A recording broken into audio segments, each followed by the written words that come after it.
Abra sua Bíblia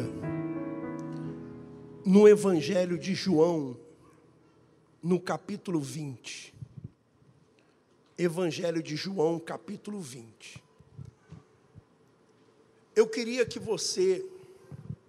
nós vamos ler, mas é importante que você preste bastante atenção. Inclusive a criancinha, dá para ficar com ela ali, porque vai tirar a nossa atenção. Criança com saúde é assim mesmo. Evangelho de João, capítulo 20. Veja só. Antes de nós lermos, eu queria que você imaginasse a situação, que você pensasse na situação. Eu sei que por mais caótica, tenebrosa que seja a sua imaginação em relação a essa situação, ainda não será o que realmente os discípulos estavam vivendo. Imagine só. Os discípulos, eles andavam com Jesus. E durante 3 anos e meio, eles ouviram Jesus falar muitas coisas, inclusive que ia morrer, e ia ressuscitar. Eles viam Jesus fazendo muitos milagres, curando leprosos, cegos, libertando os endemoniados. A fama de Jesus se espalhava por toda Jerusalém. Mas o que acontece? Numa quinta-feira, Jesus está lá no jardim do Getsêmani e aparecem os soldados romanos e prendem Jesus. Levam Jesus até Pôncio Pilatos. Pilatos poderia ter absolvido o Senhor Jesus, mas não fez. Lavou as mãos. Pegaram Jesus, tiraram toda a roupa de Jesus. Deram-lhe 39 chicotadas nas costas. Lhe colocaram uma coroa de espinhos, batiam com um caniço. Jesus estava todo ensanguentado em praça pública. Todos vendo essa situação. E para não ficar por aí, eles pegam Jesus, deitam Jesus em cima do madeiro, pregam as suas mãos, pregam os seus pés, crucificam ele no Gólgota, e na sexta-feira Jesus morre. Jesus morre. Imagine como que estavam os discípulos de Jesus. Havia um clima de medo, pavor, porque afinal de contas, Jesus estava morto. Aquele mestre que ensinou, que curou, estava morto. E os discípulos, muitos, já haviam abandonado Jerusalém, já haviam saído de Jerusalém, não acreditavam mais. Outros estavam apavorados, com medo. Ninguém queria dizer que estava com Jesus. Nem Pedro disse. Pedro negou que estava com Jesus. Ninguém queria assumir que era seguidor de Jesus. Os poucos seguidores que ainda permaneceram, olha só onde eles estavam, diz a Bíblia. Olha só onde eles estavam. Versículo 19. Ao cair da tarde daquele dia, o primeiro dia da semana, quer dizer, um domingo à tarde, trancadas as portas da casa onde estavam os discípulos, com medo dos judeus. Quer dizer, eles estavam trancados dentro de casa. Trancados. Porque estavam apavorados. Eles não sabiam o que iam fazer. E agora, o que nós vamos fazer? Aquele que nós confiávamos nele está morto. E todo mundo via a gente andando com ele. E agora, o que nós vamos fazer? Ele falou que ia ressuscitar no terceiro dia, mas já é o terceiro dia, já é o domingo, e à tarde até agora nada. Eles estavam numa situação de pavor, de medo, sem saber o que fazer. Que é a situação que muitas vezes nós nos encontramos. Assim como os discípulos estavam trancados, sem saber o que fazer, sem saída, muitas vezes nós também nos encontramos assim, sem saída, sem saber o que fazer. E agora, o que nós vamos fazer? Para onde nós vamos? A quem nós vamos recorrer? A quem nós vamos recorrer? Quem é que pode nos trazer uma resposta? Quem é que pode nos trazer uma solução? Quem sabe você esteja vivendo essa situação. Você diz assim, olha, o bispo Alfredo, eu estou nessa situação. Eu estou trancado. Você não está trancado atrás das grades. Ou você não está trancado dentro de uma casa. Mas você está trancado aí dentro de você mesmo. Com as suas dúvidas. Com os seus medos. Com os seus problemas. Você está aí trancado. E agora, o que eu vou fazer da minha vida? Os discípulos estavam assim. E o que acontece? Olha só o que acontece.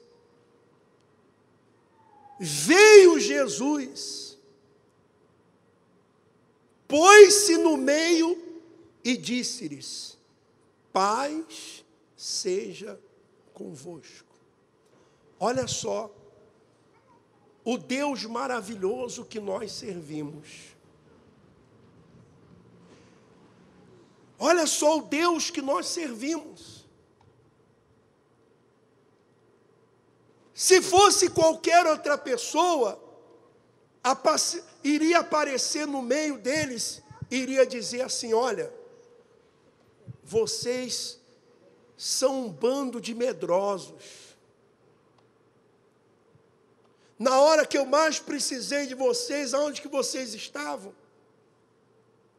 Trancados aqui dentro dessa casa.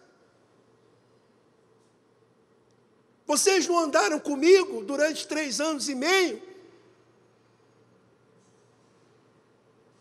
Quando as pessoas vinham, a multidão vinha vocês diziam ser meus discípulos. Cadê aquelas pessoas? Porque normalmente é assim que o homem faz. O homem, ele vem com palavras de acusação.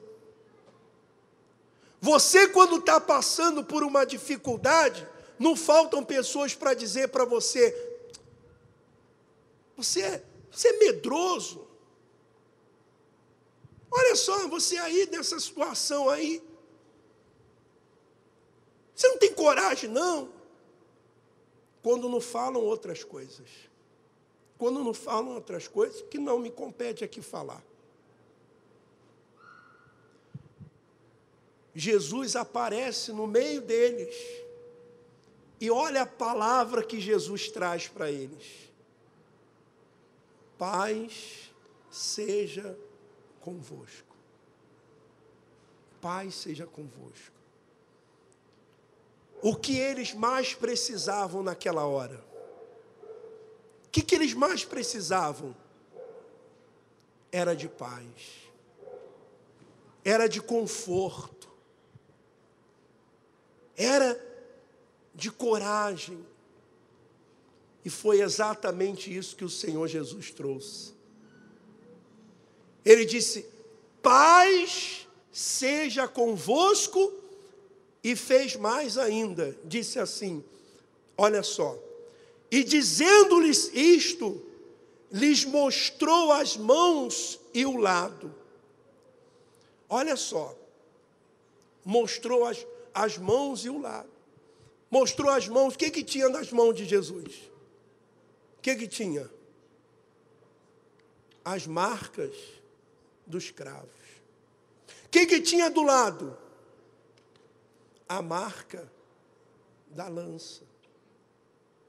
Aqui, olha, sou eu mesmo. Sou eu.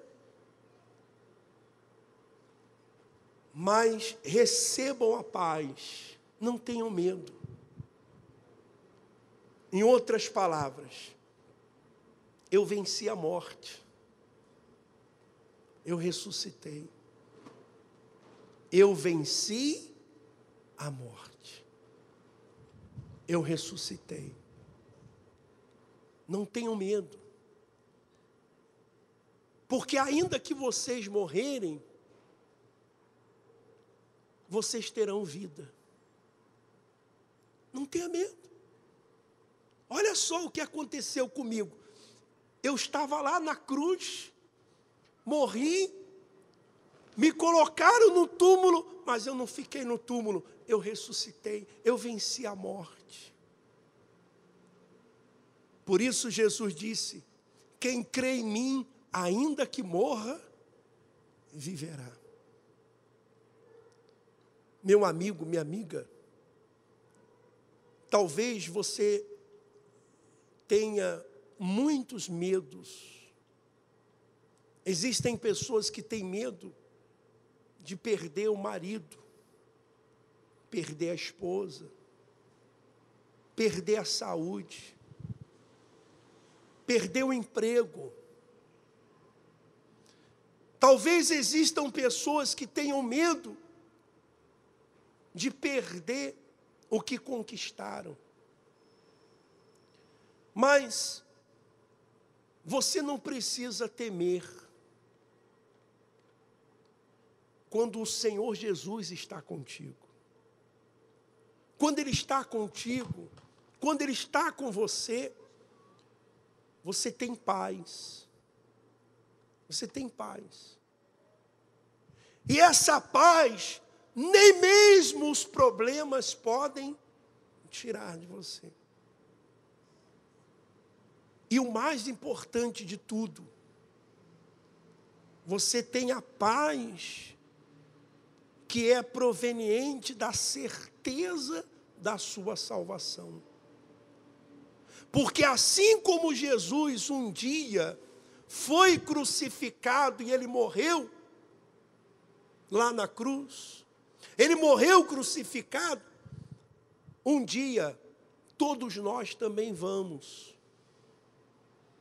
a cada dia que passa, nós nos aproximamos mais desse dia, o dia da morte. Não tenha dúvida disso. Mas se você aceita Jesus como seu Salvador, se você recebe Jesus como seu único Salvador, assim como Jesus venceu a morte, você também vencerá. Você também vencerá a morte. Você também vencerá a morte. Mas se você não aceitar Jesus, se você não entregar a sua vida para Jesus, então você será vencido pela morte. E ser vencido pela morte significa o inferno. Significa o inferno. Jesus apareceu no meio deles e disse: paz seja convosco. Aqui, olha, sou eu mesmo. Mostrou as mãos, mostrou o lado e disse assim: assim como o Pai me enviou, aliás, disse-lhes, pois, Jesus, outra vez: paz seja convosco. Assim como o Pai me enviou, eu também vos envio. Olha só. Aqueles discípulos que estavam com medo de sair daquela casa, depois Jesus manda eles saírem. Ó, vocês podem sair. E eles saíram anunciando que Jesus estava vivo. Já não havia mais medo. Já não havia mais medo. Tem pessoas que dizem assim: o que leva uma pessoa a pregar o Evangelho? Tem gente que pensa que nós pregamos por causa do dinheiro. Se eu fosse pregar o Evangelho por dinheiro, eu não estaria aqui falando de Jesus para você. Eu não estaria aqui agora falando de Jesus. Nós pregamos o Evangelho porque um dia nós tivemos um encontro com Deus. Porque um dia tivemos uma experiência com Deus. E quando eu olho para você, meu amigo, eu oro para você, olho e oro, para você ser curado, para você ser liberto, para você prosperar, para você ter uma vida sentimental abençoada. Mas, acima de tudo, eu olho para a sua alma. Porque se você morrer sem Jesus, você vai para o inferno. E, às vezes, Deus permite que aconteçam determinados problemas na nossa vida, para nós nos trancarmos, ficarmos sem saída. Não é que Deus causa esses problemas, entenda. Não é que Deus causa os problemas. Mas, às vezes, Deus permite que problemas aconteçam, para nós nos trancarmos, ficarmos sem saída, para Ele entrar na nossa vida. Para Ele entrar. Talvez você veio aqui hoje, você não veio aqui para entregar a sua vida para Jesus. Você veio aqui por causa de um problema que você está enfrentando. Mas você está tendo a oportunidade agora de entregar a sua vida para Jesus. E de deixar Jesus entrar na sua vida. E quando Jesus entra, Ele diz: olha, paz seja convosco. E disse mais, e havendo dito isto, soprou sobre eles e disse-lhes: recebei o Espírito Santo. Quer dizer, recebam o Espírito Santo. Recebam a presença de Deus. Grande inauguração da Igreja Cristã do Recomeço. Domingo, dia 6 de abril, às 9 horas da manhã. O dia da aparição. Deus apareceu a Abraão. Apareceu o Senhor a Abraão no Carvalhais. Gênesis 18:1. Deus apareceu a Moisés. E falava o Senhor a Moisés, face a face, como fala seu amigo. Êxodo 33:11. Deus apareceu a Jacó. Vi o Senhor face a face, e a minha vida foi salva. Gênesis 32:30. Deus apareceu a Gideão. Então se virou o Senhor para ele e disse: vai nessa tua força e livra Israel. Juízes 6:14. Assim como Deus mudou a vida destes homens, agora chegou a sua vez. Deus aparecerá na sua vida. Chega de doenças, vícios, miséria e problemas familiares. Venha receber a sua vitória e a transformação familiar. Domingo, dia 6 de abril, às 9 horas da manhã, o dia da aparição. Avenida Cristiano Machado, número 7715, no bairro Suzana. Igreja Cristã do Recomeço. Nunca é tarde para recomeçar.